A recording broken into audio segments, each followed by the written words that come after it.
Hello guys, good morning to all. Big topic with Yuvraj. இன்றைக்கி நம்ம சேனலில் எதை பற்றி பார்க்க போகிறோம்னா, அமெரிக்காவில் பயின்று கொண்டிருந்த இந்திய வாலிபர் தற்கொலை பண்ணி இறந்துட்டார். போலீஸார் தீவிர விசாரணை நடத்திட்டு வந்துட்டு இருக்காங்க.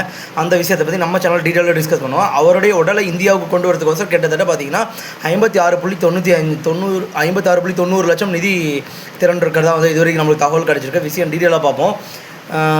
கர்னூல், ஆந்திர பிரதேசின் கர்னூல் மாவட்டத்தில் வசித்து வந்தவர் சந்து ரஹானே பொய்னா, வயது 26. அமெரிக்காவிற்கு மேல் படிப்பு படிப்பதற்காக சென்ற இவர் சிகாகோ நகரில் உள்ள டேபால் பல்கலைக்கழகத்தில் முதுநிலை படிப்பை கடந்த ஆண்டு மார்ச்சில் முடித்துவிட்டு ஜூன் மாதத்தில் டெல் நிறுவனத்தில் கணினி பிரிவில் வேலை செய்து வந்துள்ளார். இந்த நிலையில் திடீரென அவர் தற்கொலை செய்துள்ளார்.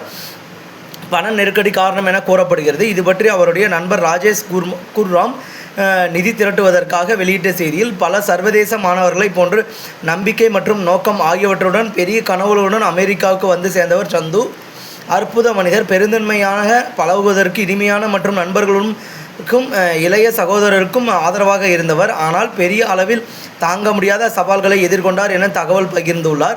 அவருடைய உடலை இந்தியாவுக்கு கொண்டு வருவதற்காக நேற்று வரை ரூபாய் 56.90 லட்சம் நிதி திரண்டுள்ளது.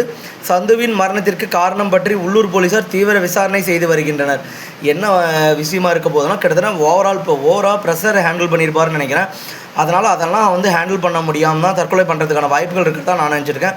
ஓகே கைஸ், இந்த மாணவர் இறந்திருக்க என்ன காரணம் இருக்குன்றது உங்களோட கருத்துக்கள் கமெண்ட்டில் சொல்லுங்கள். Thank you guys, thank you. அடுத்த வீடியோவில் பார்க்கலாம். Thank you guys.